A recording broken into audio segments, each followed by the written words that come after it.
Polythene উৎপাদনের বিরুদ্ধে কঠোর অবস্থানে সরকার।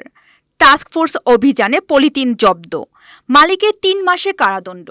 রিপোর্ট শাহজালাল ভূঁইয়া উজ্জ্বল। নিষিদ্ধ ঘোষিত পলিথিন উৎপাদনের বিরুদ্ধে কঠোর অবস্থান গ্রহণ করেছে সরকার। অবৈধভাবে পলিথিন উৎপাদন ও বিপণনের বিরুদ্ধে পরিবেশ অধিদপ্তরের নেতৃত্বে গাজীপুর জেলার টঙ্গী এলাকার চিতারগাতি ও ২৭ এলাকায় আজ এক বিশেষ টাস্কফোর্স অভিযান পরিচালনা করা হয়।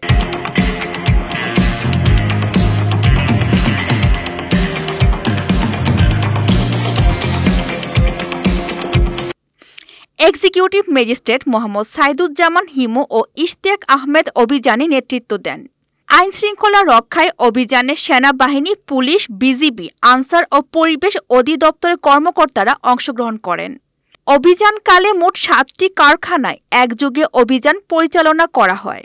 অভিযানে ২,৪০০ কেজি নিষিদ্ধ পলিথিন ও পলিথিন উৎপাদনে ব্যবহৃত কাঁচামাল পিপি, পলিপ্রোপিলিন দানা জব্দ করা হয়।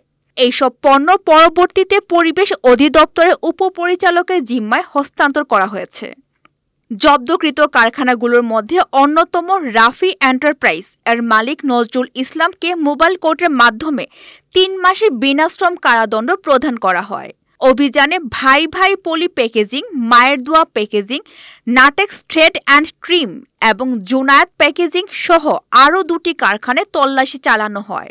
অভিযানে মোট 3টি প্রতিষ্ঠানের বিরুদ্ধে নিয়মিত মামলা করার সিদ্ধান্ত গ্রহণ করা হয়েছে এবং এই লক্ষ্যে পরিবেশ অধিদপ্তর প্রয়োজনীয় আইনি প্রক্রিয়া গ্রহণ করেছে। পরিবেশ অধিদপ্তর জানায়, অবৈধভাবে পলিথিন উৎপাদন ও বিপণনের বিরুদ্ধে দেশব্যাপী অভিযান অব্যাহত থাকবে এবং পরিবেশ সংরক্ষণে এই ধরনের অনিয়মের বিরুদ্ধে ভবিষ্যতেও কঠোর পদক্ষেপ গ্রহণ করা হবে। এতক্ষণ আপনাদের সাথে ছিলাম রেহানা সুলতানা প্রীতি। পরবর্তী নিউজ আপডেট পেতে চোখ রাখুন news24bd.net এর ফেসবুক পেজ এবং ইউটিউব চ্যানেলে। ধন্যবাদ।